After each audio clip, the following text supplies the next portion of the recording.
من هو الشيخ حكمة الهجري؟ حكمة سلمان الهجري هو الرئيس الروحي لطائفة الموحدين الدروز في سوريا، ويعتبر مرجعية دينية واجتماعية بارزة في محافظة السويداء. أكمل تعليمه الأساسي والثانوي، التحق بجامعة دمشق لدراسة الحقوق عام 1985 وتخرج فيها عام 1990. في عام 2012 خلف شقيقه أحمد في منصب الرئاسة الروحية للطائفة الدرزية بعد وفاة الأخير في حادث سير. يذكر أن هذا المنصب تتوارثه الأسرة منذ القرن ال19.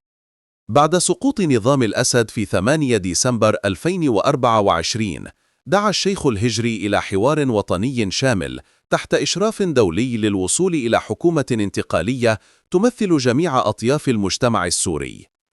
لكن النتائج أتت بمجزرة في السويداء من قبل العشائر البدوية مع غطاء من الحكومة الحالية. بعد هذه المجزرة تغير خطاب الشيخ حكمة الهجري ودعا إلى انفصال السويداء عن هذه السلطة الطائفية التكفيرية بحد قوله.